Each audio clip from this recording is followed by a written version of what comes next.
Hey, what's up, everyone? Today, got a little special, different episode for you. Here, I got my brother that is joining us, talk about his gold stacking journey. Welcome back to the RuralStacker channel. Thanks for stopping in, neighbor. All right, welcome back. So, what do we got here today? I'll start with the one that I got first originally from Hero, and it had a sweet deal going on that your first purchase you get 5 ounces of silver at spot. So I went ahead and got 5-ounce rounds of silver just at spot. My first pickup as a sweet entry deal. Then we also got 2 buffaloes in gold. The ounces there as well. From watching your videos, I just wanted to become a bison brother with you and get the silver and gold rounds to get started. So that was my first purchase. I had a couple spare dollars laying around. Figured I'd invest and diversify with gold. And then the second one we picked up was 2 single ounce bars of gold. So we'll show that after the buffalo here. So this was your first big purchase into gold and silver, right? Yes, I was flying through Dubai earlier this summer when I got to stop at a gold shop, and I picked up just a little 2-ounce gram of gold. I was doing a little bit more traveling and didn't necessarily want to have a lot on me. It was just for something just to do for fun. I've always wanted to buy gold from Dubai, so I figured I might not have another chance to get that. So I grabbed a little 2.5 gram, and it came out at $2.99 back then in August. And I got the silver rounds at $55 per ounce. So you're still up on this even after the massive market crash. yeah, Say that in quotes, right? yeah, I'm still up on it for right now. Just a little bit. The split between the gold, it was just 3 days difference, and the premium difference. But if you go per ounce, it was just 43.37. For the 2 buffalo coins, I paid a little bit more for the premium. It was 44.21 per ounce, and the gold bars were 42.23. Yeah, and these gold bars are pretty nice. Yeah, they have a lot of detail to them. I enjoy it. They are 2024s, I believe, was the year that it was. Yep, that sounds about right. And yeah, the gold rounds are 2010s. I'm not sure the silver, I don't recall what they were, I but don't think they have a year on them, but that they would are the make nicer sense. ones. Camera really isn't picking it up all that well, but they have like a little raised edge lines going across there, which are definitely a nicer set of buffaloes there. But Yeah. that is pretty cool. So, are you worried about where the price of silver is going to be in the next days, weeks, months, years? How long are you looking for this? No, I'm not too worried about it. I think it's always going to be rising. We're here for the long game, so it's looking at the past year or two. It's already gone up, and it's still going to continue going up. I don't expect it to go much lower than anything. We're still up from a couple weeks ago when I purchased, so I'm still happy with where I'm at and what it's going to continue to return on the ROI. Yeah, and why gold and silver? Yeah, I have a couple different investments in a company, and I would maxed out some of my 401ks and the IRAs and all that good stuff. So I figured I'd just diversify a little bit more. A couple years ago, I talked to a buddy that was stacking gold already, and now you're stacking gold. So I just figured a lot of wise people in my life have been doing it, so might as well do it as well since I have the extra cash laying around. It's better than getting the 4% of high yield savings that it was sitting in. So I figured I have a little emergency fund that I can pay my bills with, and then just invested in this just to kind of have some equity elsewhere in the game. Yeah, so you're not really seeing yourself selling anytime soon, but in what scenarios would you sell? Yeah, I don't see myself selling anytime, but I would possibly consider trading up for a different value of gold.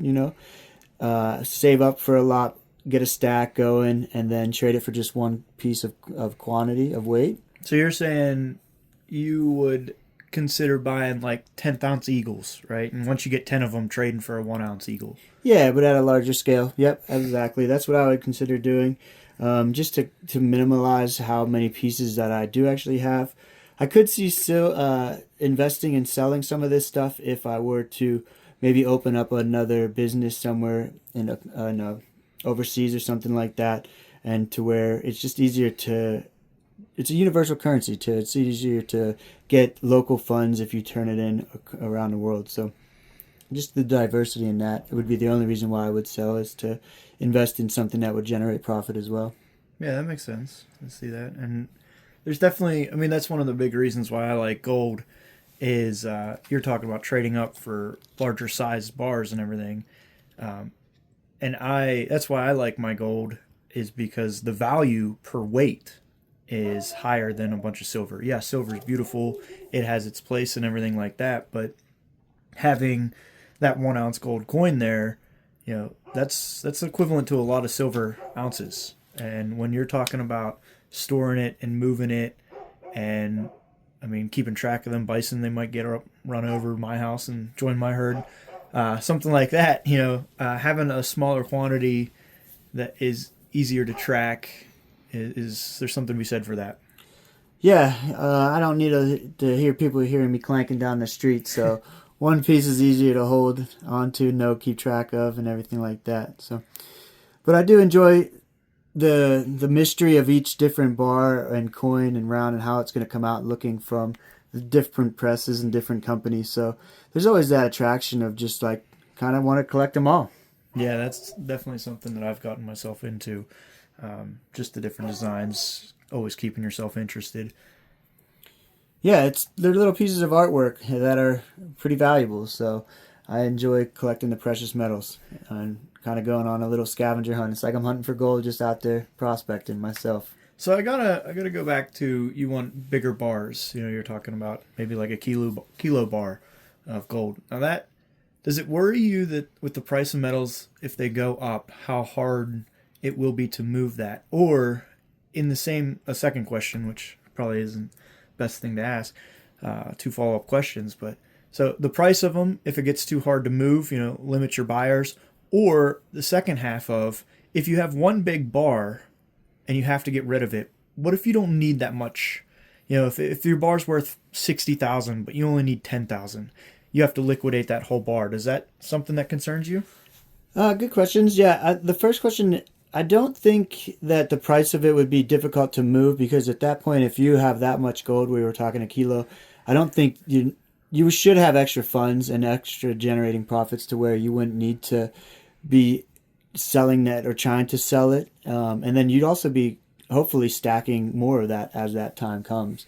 So it's just like a benchmark, and then you're starting up with rounds and little ounces again. If you had that generational wealth that you're trying to pass down, you wouldn't be wanting to let go of that anyway.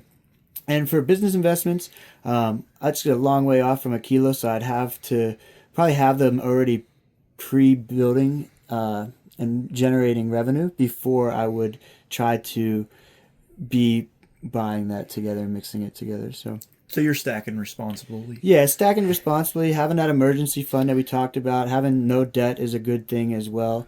A lot of things, house paid off, car paid off, any loans like that is all caught up, and you have that extra revenue to where you can't really spend it fast enough. So that's why I'd be is trying to buy bigger bars in that aspect. That makes sense. Yeah, I mean that's how I try to stack. Is I only try to uh, buy precious metals with my disposable income, right? Yeah. Things that I'm not going to have to turn around and sell in a month or two, in 3 months. I'm only buying it if I can hold it for the long haul. Yeah, like you said, stacking responsibly is not just about saving your coins and holding on to them. It's about a whole lifestyle change of looking and seeing the power of a dollar, where it could be spent, what it could be invested in, how you can cut costs, how you can be responsible in investing. with your time too and your knowledge. So it's not just about stacking coins, it's about stacking good habits and discipline throughout your life in all areas and aspects. Yeah, and if you do it right, I think stacking can definitely help with that. I hear a lot of people saying, they are into precious metals because they can't save cash, and yeah, I think that definitely can help you, but that doesn't need to be where you stop. Yeah, I would agree. I mean, there's always at the root of something is the pattern that we in the habit that we put on. So making it more difficult can be a thing, but if you don't address the root cause of it, you're always going to have that kind of itching. But I think it's not that difficult to start stacking if you can save $100 a month and be responsible just to get into the game of in the habits, then that'd be great. But if you already have those habits, I mean, it's not that difficult to go out and spend some of your money when you have everything caught up and looking for a good deal. Yeah, that's one thing I preach is definitely go for the deals. There's plenty to be out there. One of the questions I have for you is you got some bison, some coins, and you got some bars, some bullion. Do you prefer one or the other, or did you get it for the art? What's up with that? Well, the silver rounds and coins I kind of got just because that was at spot, and five of them was a pretty good deal. I thought personally, Yeah. silver at spots always good. Anything at spots even better. But I got the buffalo rounds from your videos, from you saving the buffalo gang, the buffalo herd. I wanted to become a buffalo brother. Uh, I tell my friends that I'm a buffalo boy now, but I also like the bars. My first bar was 2.5 grams. Like I said, I just can't go wrong with just an old fashioned bar. That's personally what I am more drawn to over coins and other things. Yeah, absolutely. I am a sucker for the bison as well. I'm gonna keep going with the buffalo coins. I think they're uh, just yeah. You pay a little premium up front, but you also get that on the back end. Hopefully, if you ever do go to sell, they are definitely well recognized in the U.S. and they're pure 99. But the gold bars, you usually get them for a better value per weight. You don't they don't have as much of a premium. It's closer to spot price on that. So if you're looking for weight and artistic bars as well, bullion is definitely the way to go on that with just the bars instead of the coins. Yeah, the bullion is something that I would look forward to getting more of, just because it is a more affordable. It's you get more value for your buck. So that's what I'm looking for. That's why they were the second purchase as well. Started with the fancy buffaloes and then went to the bars. So Yeah, that's kind of what I did too. I started with my buffalo coins and my buffalo rounds, and then I expanded out to the artwork and getting the bars. Another question: when you were in Dubai at the gold shops, what were they mainly selling? Were they selling bullion or coins? they were selling bullion and then a lot of necklaces and diamonds Jewelry. and jewelry. Yeah, but they had every size bullion from every little one to the big ones. They had multiple different brands as well. It was probably one of the nicest coin shops I've ever been in. Yeah, that would be interesting. Pretty neat to see. Anything else you got to add? No, I'm going back to Dubai this summer. Well, actually, in 2 weeks, this spring, and gonna kind of check it out then too. You gonna pick up some more gold while you're there, maybe? Yeah, we'll see how it goes on the way back because I'm going to Bangladesh and would not really like to take that gold there. Yeah, that makes sense. All right. Well, thanks for bringing this over, showing what you got. Very nice pickups for your first two purchases. Got a lot of value there, and I think it's gonna do well for you in the long haul. Yeah, thank you for that. Thank you for having me on, and thank you for everyone for watching. Thank you. Till next time, have a good day. I now have a P.O. box, and you can write me at RuralStacker, P.O. Box 107, East Brady, PA 16028 0107. I'll be looking forward to see what you got. Until next time, keep on stacking and have a great day. Please like and subscribe and share this video out to somebody who might find it interesting. I appreciate you.